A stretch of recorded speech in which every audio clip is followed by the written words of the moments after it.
From the Ticats Audio Network, this is Ticats Today with Louis Butko. Yes, it is Ticats Today for a Wednesday, November the 23rd, 2022. Thanks for checking us out on the Ticats Audio Network. Louis Butko here with you, halfway through your first post-CFL season week. How are you doing? I'm checking in, making sure you're okay. You don't miss it too much, but yeah, I do. I miss the news. I miss stuff happening every day. I wish I had something to tell you in our news and notes column, but unfortunately, I do not. But maybe that'll change in the next little bit, as we'll continue to bring you all the news you need to know here on Ticats Today. At least I am told. I think so. We'll find out together. That's what we do here. I will let you know that I won't be here the rest of the week. So this is our last show of the week, actually, as I'm going to a different type of football game for the first time in a long time. I'm going to see my beloved Buffalo Bills in Detroit on American Thanksgiving. So if you are one of those American listeners who listen to us, maybe you're just celebrating, happy Thanksgiving this weekend. I always say the Americans did it right.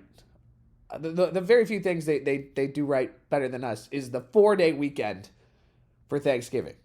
Have it on Thursday. Friday, forget it. Nothing's happening Friday. Saturday, Sunday, and then you come back Monday after a 4-day weekend. That's how all of it should be. And I say that as someone who works weekends in his other job. So I don't really know what a weekend is. This is kind of the closest thing I have to it. This is kind of my Friday. But I appreciate you checking us out and just letting you know, no show tomorrow. No show. We'll be back next week here on Ticats Today. Right now, though, very pleased to be joined by the Canadian Press CFL reporter, Dan Ralph. And Dan, I'll just mention my other job there, weekends. I've never felt more like a sports writer than I did on Sunday night trying to cut together those highlights on a deadline. That game had to have been a writer's worst nightmare on Sunday. There were, it's funny, I mean, when Canadian Grant returned the punt, I went, perfect, I can start writing now. And then all of a sudden, another twist came, and then another, and then another, and then another. And it's like, holy, so I think I looked on my screen at one time, I had 4 different things that I was working on because I didn't know. And thank God I did, because it ended up coming back to the second one that I had. So it wasn't as bad. But I don't think in all my years that I've seen a fourth quarter like that, it really had so many ebbs and flows to it that it really, I bet you it was fun from a fan's perspective. But see? Because I was thinking, maybe after that first half, the story is the defense. The story is what a great job these defenses are doing. And then the special teams became involved. And then you mentioned there were things that had to be left on the cutting room floor. The face mask on third and 15, like that's a forgotten play. Boris Beattie's missed field goals. Those are forgotten because the Argos win. I mean, that game really had everything. If the CFL was looking at showcasing what makes that great, what makes our game great, I think that game was a great example for it. Yeah, it's really sad. I mean, Canadian Grant has a 102-yard Grey Cup record punt return. And you know how much of that was in my story? 1 sentence. Yeah. Because everything else came, I mean, yeah, you're right. It's a testament to the fun and frivolity of Canadian football. And it really is true. No lead is safe. And, but yeah, like I said, nobody cares about what I have to go through to do my job. John Q. Public was just, I can't tell you how many people have said, what a thrilling game. And I'm going, yeah. And I've bitten my tongue because nobody wants to know, what you and I go through. Yeah. I was thinking, man, because you guys wrote on deadline, and it was great to see it on the front pages of the Toronto papers. And unfortunate that we're fortunate that you were there covering it. But obviously, when we talk about this game and how much we care for it, it's great to see the Argos pull out the victory. How do they capitalize on this now? Well, that's the $64 million question, isn't it? I mean, we've been here before. They won an improbable game in 2017. They had the winningest starting quarterback in league history coming back. They had a coach who I think the world of, and Mark Trestman, coming back. And the next year they it all imploded.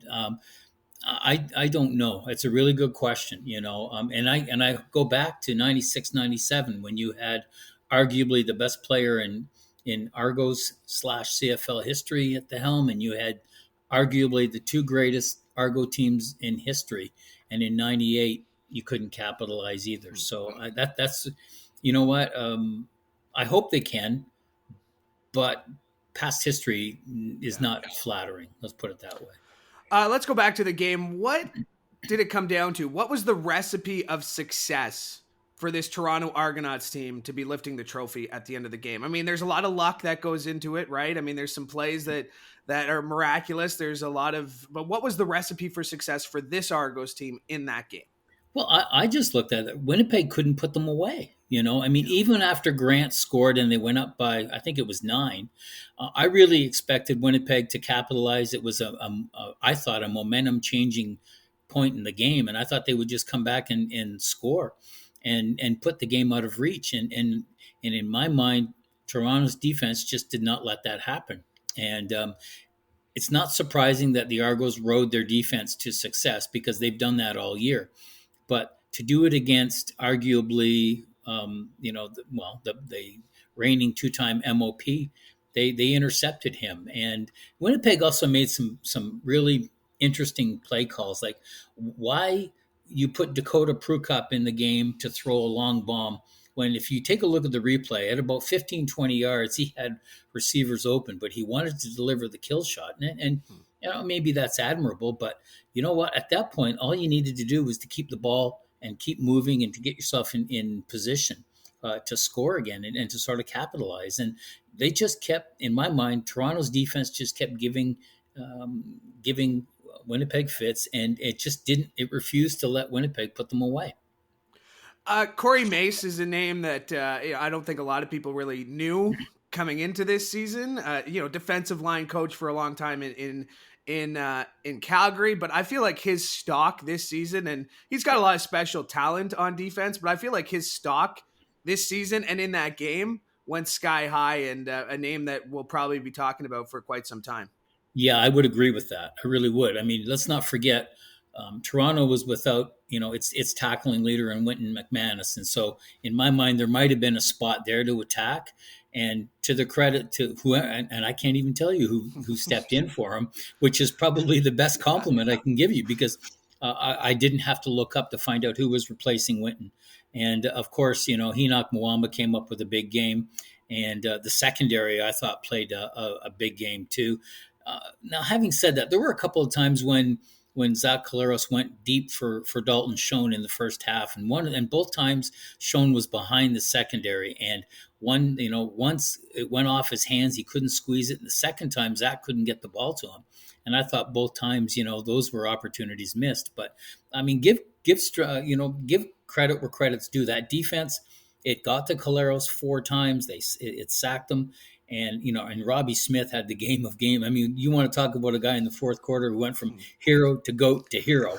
I mean, his name, of those 4 things that I had written down, his name was featured in 3 of them, and one of them wasn't very good. So, I think that defense, it sort of caught my eye, and I guess I shouldn't be surprised. Corey was a pretty good player in his day, and he's sort of morphed into a very, very good coach. And he might be somebody who's maybe on a head coaching radar, not this year, but he might be somebody in the second turn of things, if he can put together a couple good years with that defense, that we're talking about as a potential candidate. How much pressure is on the Hamilton Tiger Cats now that the Argos have won? I mean, I think they were going to be feeling pressure going into this year anyway. It's a great cup. It's in Hamilton. Disappointing end to this season. But because it was the Argos who were lifting that trophy, does that amp the pressure up even more? I'm sure it doesn't help. I think Ticats fans will tell you there's 7 other teams in this league I'd rather see win the Grey Cup than the guy down the QE. It doesn't hurt. It doesn't help. But, I think you hit the nail on the head. 2023 was going to be an important year regardless, because of what happened in 2022, and also maybe what happened in 2021 when, they had that Grey Cup in sight, and save for a fourth quarter comeback. Hamilton, I think, if I look now, I think Hamilton might have the longest Grey Cup drought in the league. And so I can understand the pressure being on for 2023. Everybody wants to see the home team playing in Tim Hortons again and winning this time. But it doesn't help that the arch rivals, the defending Grey Cup champ. Maybe that gives you impetus for the East semi or the East final. Certainly will for Labor Day, but they don't need much impetus for Labor Day. Yeah, not at all. Let's talk about a former Ticat in Brandon Banks, and his season really encompasses, I think, what the Argos did. It looked at times that he was going to be the guy. I was in Guelph in the preseason where he dressed against Hamilton. He wanted to play in that game. We saw the incident on the sidelines that had pinball coming down from his box, and then it was just quiet, and it was different. And that's kind of what the Argos were all season. I felt like they were quiet. They weren't grabbing the headlines, but they got the job done in the end, just like Brandon Banks, who's now a Grey Cup champion. Yeah. Well, I mean, let's not forget they were 4-5 at the halfway point, right? And in the East that gave them first place. But I mean, they went 7-2 down the stretch, and then won the East final, and ultimately won the Grey Cup. So I mean, and I know that the CFL season is built consists of thirds. It's get to Labor Day. It's what you do after Labor Day. Then it's what you do in the playoffs. And so that team, it had discipline issues the first half of the year. And I can't remember how many times we talked to Coach Dinwiddie about it. And he would say, yeah, we're addressing it. We're addressing it. We're addressing it. And later in the year, those incidents sort of tamed down, and they were still there, but they weren't as evident. Now, let's not forget, Brandon got himself in a bit of hot water in the fourth quarter with an objectionable conduct penalty that left Toronto 2nd and 20. And thank God for Chad Kelly, because on 2nd and 15, after an offside penalty, he got 20. And all of a sudden, that Brandon Banks thing that maybe was on my screen, I could delete. But I mean, I did notice it, and he didn't. He had his warts. I mean, he only had 3 catches for 30 some odd yards, but you know what? They like they did all year. They targeted him often, and they kept trying to make him part of the offense, and they kept going to him. And in the Grey Cup, he wasn't the factor, but he in the end he didn't hurt them as much as that objectionable conduct penalty could have. If this is it for him, I mean, he's kind of been hinting at it. What's his legacy? How do we remember 16? I remember him as a dual threat. I mean, he came into the league. He reminded me a lot of was it Steve Williams? No.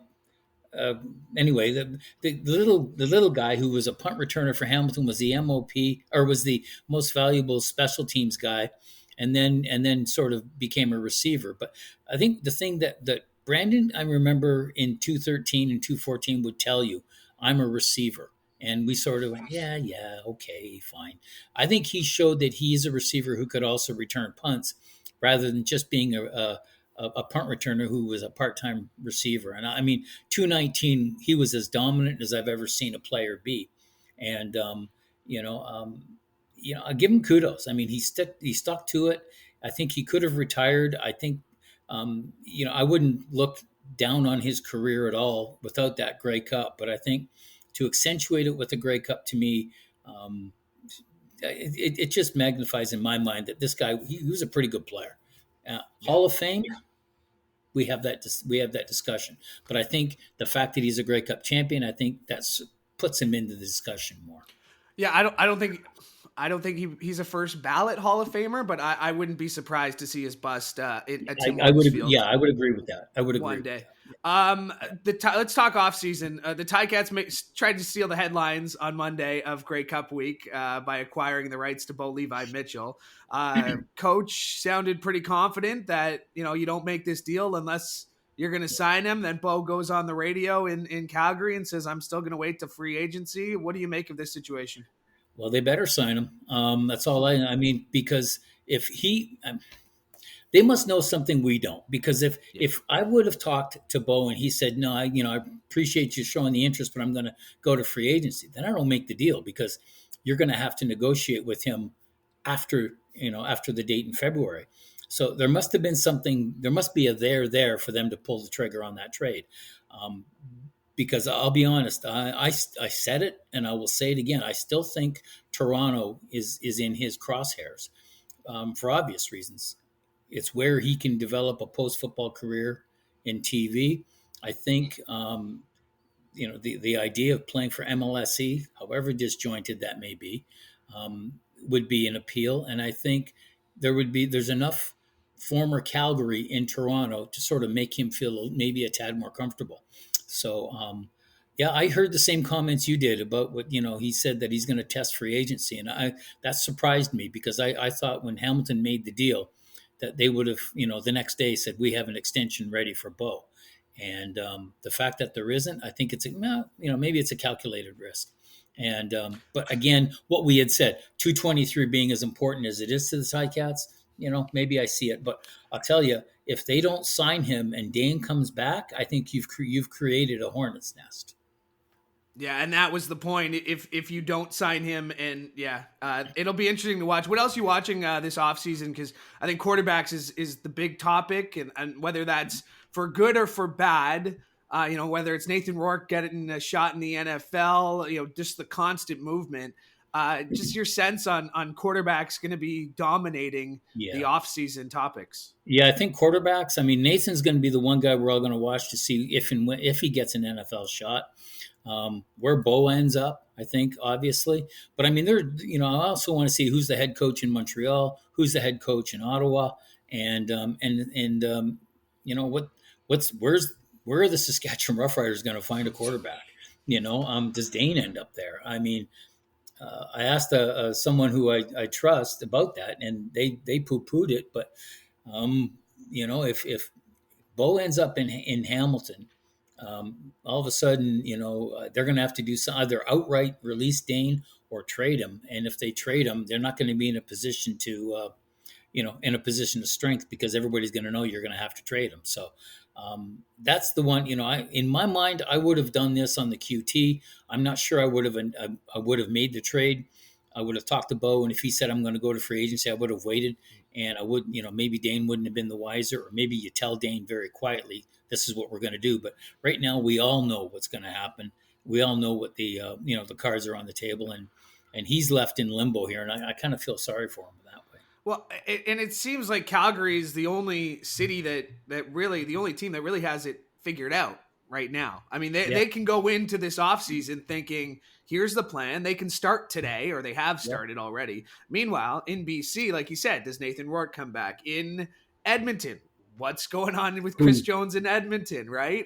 Even the Toronto Argonauts, they're going to have a question. McLeod Bethel Thompson doesn't want to come back.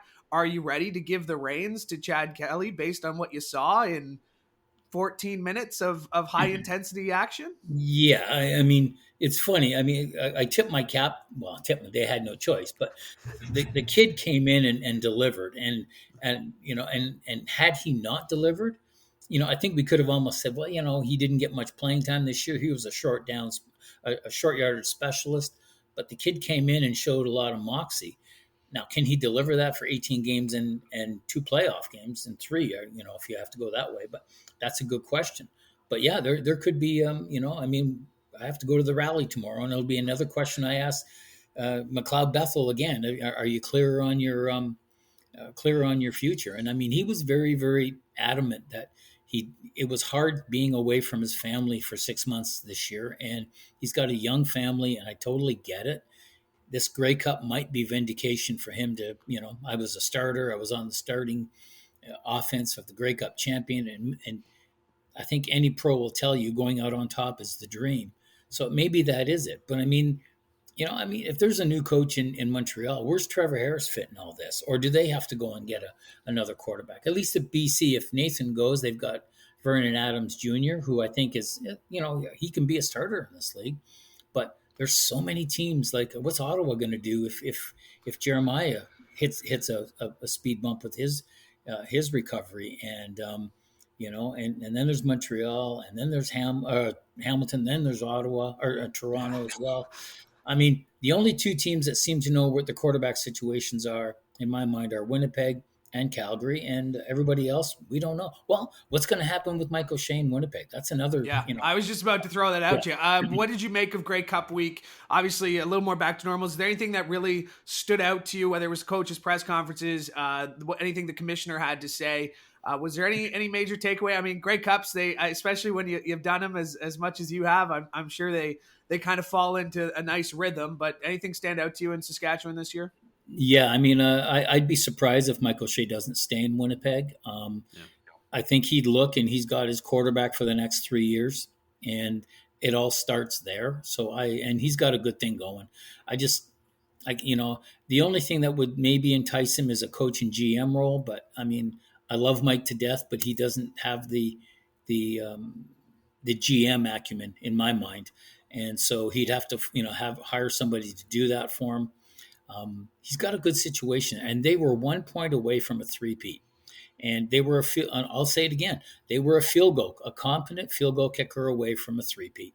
And, they went and got Castillo in 2021, which to me said everything they needed to be said about Ligio. I hope I'm pronouncing his name right. And then this year, with the game on the line, he got blocked. So I'd be surprised if Mike doesn't return. I know as a player, he was very adamant that he would always play out his contract and then worry about it in the offseason. So I think that plays out the way it's going to play out. The only other thing about Grey Cup, I guess, was, what was going to happen with Zach. I mean, he didn't practice the first 2 days, and then when he did practice, that story went away real quick. And as for what the commissioner had to say, I didn't find anything new or earth-shattering other than that, he's still banking on 2.0 and okay. Well, I appreciate you taking some time here, Dan, and great coverage all season as always. Thank you, buddy. Thank you. Thank you very much. My pleasure. My thanks to Dan Ralph for joining me, and my thanks to you as well. As mentioned, we'll not be here the rest of the week, but we will be back with more shows next week here on the Ticats Audio Network. Thanks for joining us. I'm Louis Butko. Hope you have a great day. Ticats Today can be heard every weekday, and we would like to hear from you. Email us at gameday@ticats.ca. Have a question or an opinion? We want to hear it. That's gameday@ticats.ca. Subscribe to the Ticats Audio Network on Spotify or wherever you get your podcasts.